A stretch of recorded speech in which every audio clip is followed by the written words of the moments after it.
caros irmãos, queridas irmãs, hoje começa o Advento, tempo de preparação para o Natal do Senhor, e com ele começa também um novo ano litúrgico. Portanto, hoje é ano novo na igreja. Neste novo ano litúrgico que se inicia, nós leremos aos domingos, especialmente, o Evangelho de São Mateus. É o ano A. Nós concluímos o ano C, ano em que se lê São Lucas. Então nós vamos acompanhar o Evangelho de São Mateus ao longo deste ano litúrgico. E o Advento tem 4 domingos. São 4 semanas, 3 semanas completas, uma semana incompleta. E assim nós nos lembramos das 4 vindas de Cristo, porque Advento quer dizer vinda, chegada. Cristo que veio no mistério da encarnação, é o que nós celebramos no Natal. Cristo que virá na parousia, é a sua vinda gloriosa. Cristo que virá por ocasião da nossa morte, no nosso encontro definitivo com Deus, no juízo particular. E Cristo que vem, porque aquele que nós esperamos é o mesmo que prometeu que estaria conosco todos os dias até o fim do mundo. Então, nós esperamos a sua chegada na certeza de que Ele não está ausente, mas que Ele está presente, especialmente presente na Eucaristia, mas também cada vez que a gente se recolhe, cada vez que a gente reza, Ele nos visita com a graça do Espírito Santo. Então Cristo veio, Cristo vem, Cristo virá. Quando Ele vier em sua glória, o seu reino não terá fim. Por isso, a 4ª semana do Advento é incompleta. Antes que ela acabe, nós celebramos o Natal do Senhor. Então o Advento é como uma escada com 4 degraus que nós vamos subindo para nos prepararmos para essa vinda. Agora, são 2 movimentos. Se por um lado Ele vem, nós vamos. É o que o profeta Isaías diz na primeira leitura de hoje. Vamos subir ao monte do Senhor. De que monte ele fala? É o monte Sião, onde estava construído o templo de Jerusalém. Ele diz: acontecerá nos últimos tempos que o monte da casa do Senhor estará firmemente estabelecido no ponto mais alto das montanhas, e dominará as colinas. A ele acorrerão todas as nações. Vinde, subamos, é um convite. É uma escalada, é uma subida, exige esforço. Nós não subimos para o templo de Jerusalém, mas nós subimos para a Jerusalém celeste. Todo o nosso esforço para corresponder à graça de Deus e alcançar a salvação, a vida eterna. O Salmo responsorial também diz: vamos à casa do Senhor. Que alegria quando me disseram: vamos à casa do Senhor. Todo o nosso esforço seria insuficiente se Deus não tomasse a iniciativa de vir ao nosso encontro, porque o Senhor é o Deus Altíssimo, Altíssimo significa que Ele é inacessível, Ele é inalcançável. Todo o nosso esforço seria insuficiente, mas Ele tomou a iniciativa de descer do céu, de vir ao nosso encontro, de se abaixar, de se inclinar, de se debruçar. E assim nós podemos encontrá-lo, nós podemos nos aproximar dele, porque ele primeiro se aproximou de nós. A iniciativa é sempre de Deus. Ele nos amou primeiro. Sem a sua iniciativa, sem a sua graça, nós nada poderíamos fazer para alcançar a salvação, nós não poderíamos alcançá-lo. Mas Ele veio, e uma vez que Ele veio, nós vamos ao encontro dele, Ele vem ao nosso encontro. E o tempo do advento, então, é esse esforço que nós fazemos para ir ao encontro dele, nos prepararmos para a sua vinda e acolhermos a sua visita, recebermos a sua presença. São Paulo, na segunda leitura, nos diz como é que nós vamos então recebê-lo, como é que nós vamos nos preparar para acolhê-lo. Ele nos diz que o tempo está se esgotando. Ele coloca um senso de urgência. Ele diz: já é hora de despertar. Acordem, vocês estão dormindo. Com efeito, agora a salvação está mais perto de nós do que quando abraçamos a fé. O tempo está passando, a noite já vai adiantada, o dia vem chegando. Despojemo-nos das ações das trevas e vistamos as armas da luz. Então, São Paulo nos diz assim, que o momento da nossa morte, o momento da vinda de Jesus, seja a sua vinda gloriosa, seja a vinda de Jesus que vai acontecer no nosso juízo particular, no momento da nossa morte. Cada dia que passa, nós estamos mais perto, e nós não podemos viver alienados, anestesiados. Procedamos honestamente como em pleno dia. Nada de glutonerias. Glutoneria é comilança, que é o que as pessoas gostam de fazer no final do ano, na época do Natal, né? Nada de glutonerias e bebedeiras, nem orgias sexuais e imoralidades, nem de brigas e rivalidades. Pelo contrário, revestivos do Senhor Jesus Cristo. Ou seja, não dá para a gente ficar em cima do muro a vida inteira, sendo um cristão meia boca, sendo um cristão no banho-maria, medíocre. A gente precisa tomar uma decisão radical por Cristo, rompendo com o pecado, porque o tempo está passando. É hora de despertar, porque a salvação, a cada dia que passa, está mais perto de nós do que quando abraçamos a fé. A noite já vai adiantada, o dia vem chegando. Sobre essa segunda leitura, é interessante lembrar que ela foi decisiva para a conversão de Santo Agostinho. Santo Agostinho, que já estava lá perto dos 40 anos e não tinha ainda se convertido, apesar da intercessão de sua mãe Santa Mônica,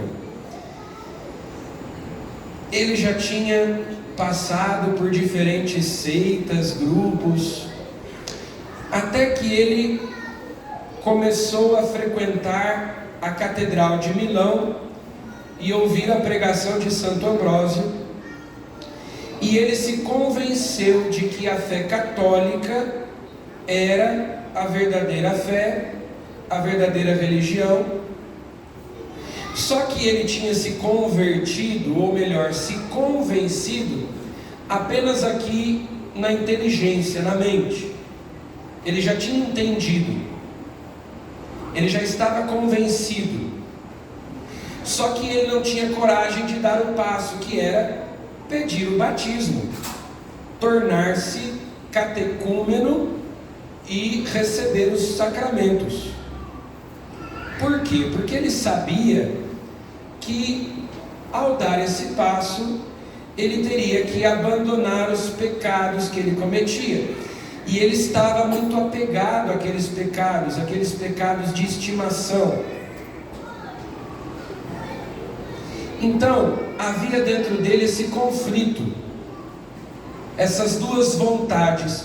Por um lado, ele queria se converter, ele queria ser cristão. Por outro, ele não queria abandonar a vida de pecado que ele vivia. E ele sofria por isso, se via dividido. E ele rezava assim: Senhor, converte-me, mas não hoje. Amanhã, quem sabe, depois. Hoje não. Um dia eu vou me converter. Mas, porque faltava aquilo que já estava certo aqui na cabeça descer para o coração, para a vontade, a decisão. E um dia alguém falou para ele sobre Santo Antão e os padres do deserto. Homens que tinham deixado tudo para morar nas cavernas, nos desertos, na solidão, se dedicando à oração, à penitência.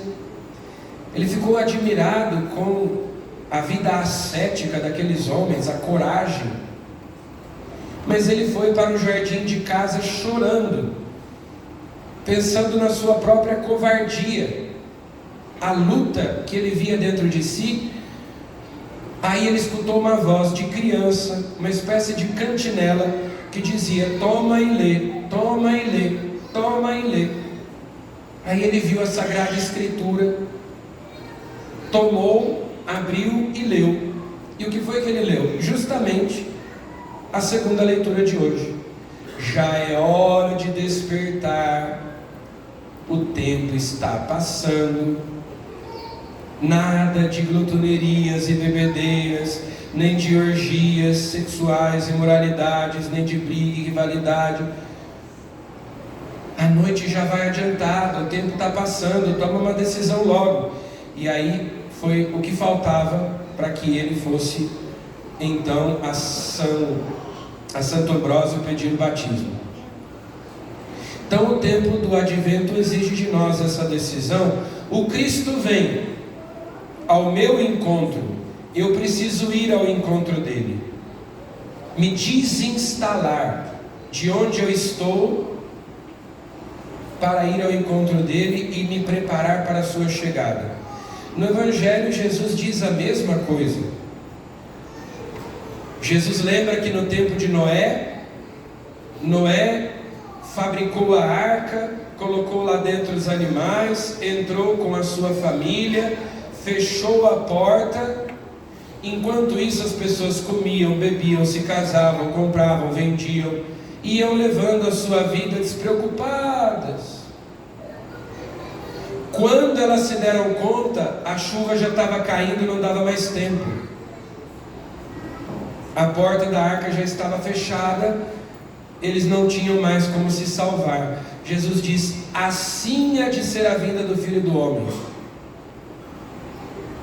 Muita gente será pega desprevenida, de surpresa.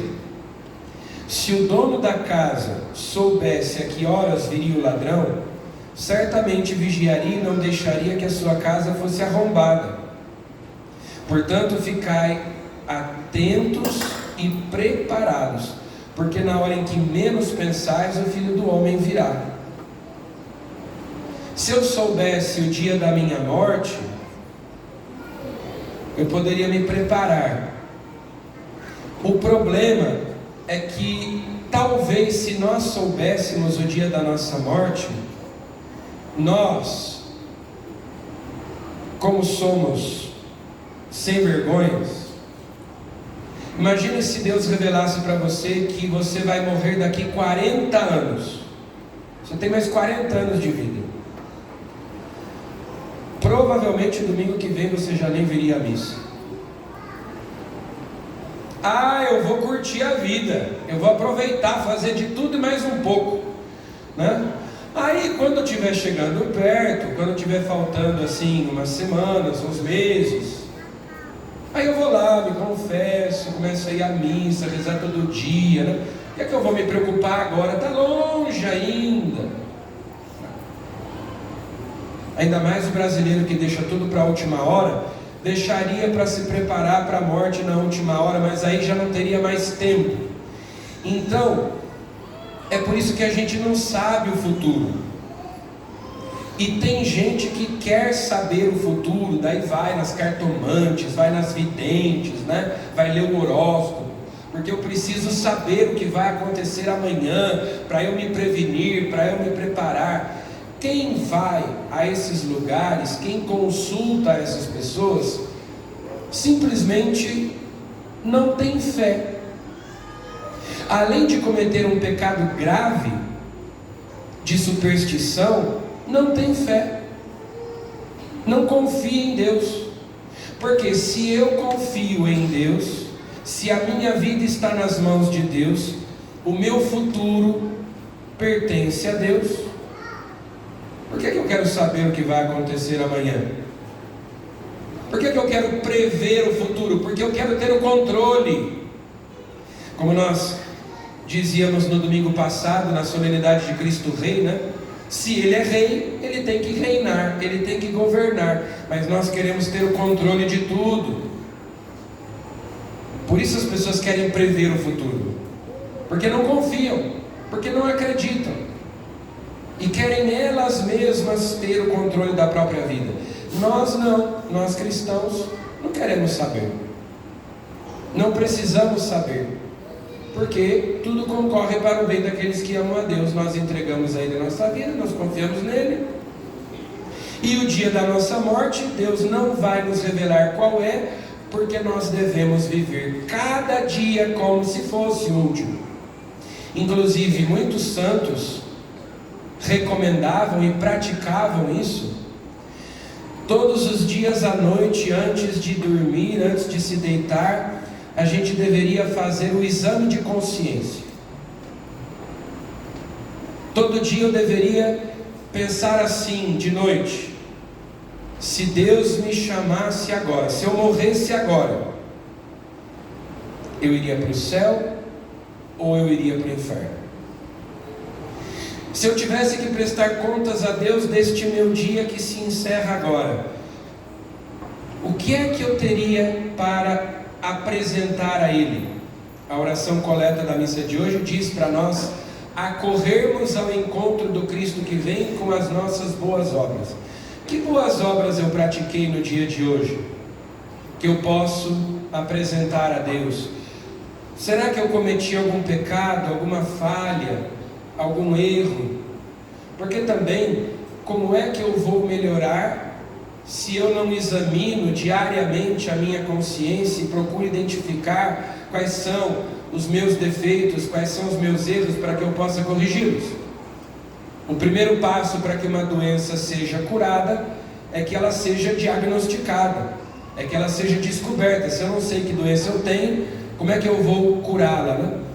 Então, o exame de consciência diário, todo dia à noite eu deveria me perguntar: se eu comparecesse diante de Deus agora, o que é que eu teria para apresentar a Ele? Em relação a este dia apenas. E assim a gente deve viver cada dia como se fosse o último, não adiando mais, não deixando para depois, porque depois pode ser tarde demais, pode não dar tempo. Pode ser que me restem 40 anos, mas pode ser que me restem 40 segundos. Daqui a pouco eu posso ter um infarto aqui e não terminar nem a missa.